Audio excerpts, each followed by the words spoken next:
Hello friends, welcome back to our channel Krish Cookery. இன்றைக்கி நாம் ரொம்ப டேஸ்டியான கனவா மீன் கிரேவி எப்படி செய்யலான்னு பார்க்க போகிறோம். இது செய்கிறது ரொம்ப ஈஸி, செய்கிறதுக்கு ரொம்ப டைம் ஆகாது, சீக்கிரமே செஞ்சு முடிச்சிடலாம். இது சப்பாத்தி சாதத்து கூடலாம் வச்சு சாப்பிட்றதுக்கு ரொம்பவே டேஸ்ட்டாக இருக்கும். இப்போ வாங்க இது எப்படி செய்யலான்னு வீடியோக்குள்ளே போய் தெரிஞ்சுக்கலாம். அதுக்கு முன்னாடி நீங்கள் இன்னும் நம்ம சேனலை சப்ஸ்கிரைப் பண்ணலன்னா கீழே இருக்கிற சப்ஸ்கிரைப் பட்டனையும் கூடவே இருக்கிற பெல் சிம்பளையும் கிளிக் பண்ணிக்கோங்க. அப்போ தான் நம்ம சேனலில் போடுற ஒவ்வொரு வீடியோஸோட நோட்டிஃபிகேஷன்ஸ் உங்களுக்கு உடனுக்குடன் கிடைக்கும். இப்போ வாங்க வீடியோக்குள்ளே போகலாம்.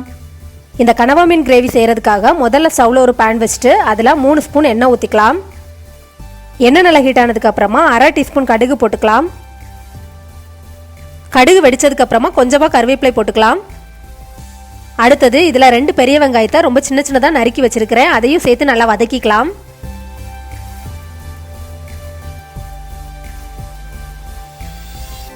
வெங்காயத்தை இந்த மாதிரி நல்லா பொன்னிறமாகிறது வரைக்கும் வதக்கினதுக்கு அப்புறமா 1 ஸ்பூன் இஞ்சி பூண்டு பேஸ்ட் போட்டுட்டு அதோட பச்சை வாசனை போகிறது வரைக்கும் நல்லா வதக்கிக்கலாம்.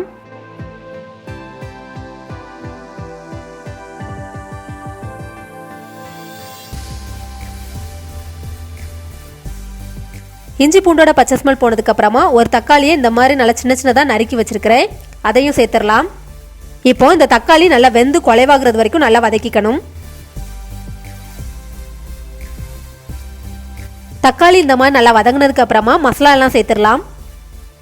1 ஸ்பூன் மல்லித்தூள், 1/2 டீஸ்பூன் ஜீரகத்தூள், 1 டீஸ்பூன் மிளகாய்த்தூள்,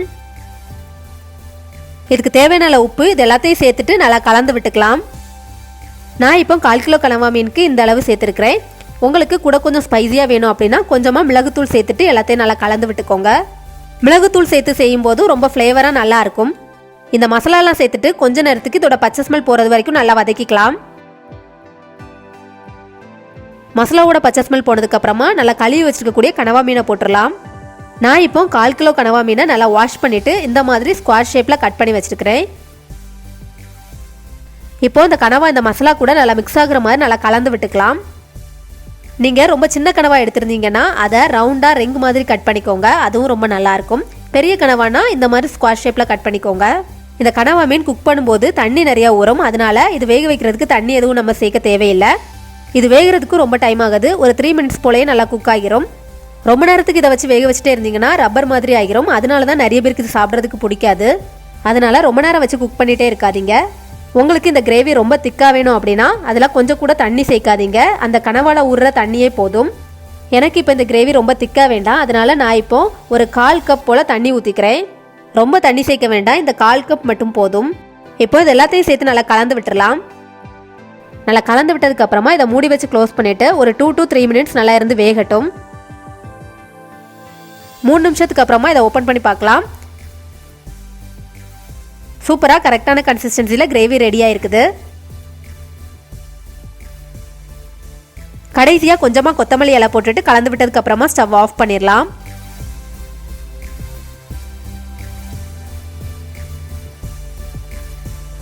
இவ்வளோ தான் ரொம்ப டேஸ்டியான கனவா மீன் கிரேவி ரெடி ஆயிடுச்சு. கண்டிப்பாக இந்த மாதிரி நீங்களும் ட்ரை பண்ணி பாருங்கள்.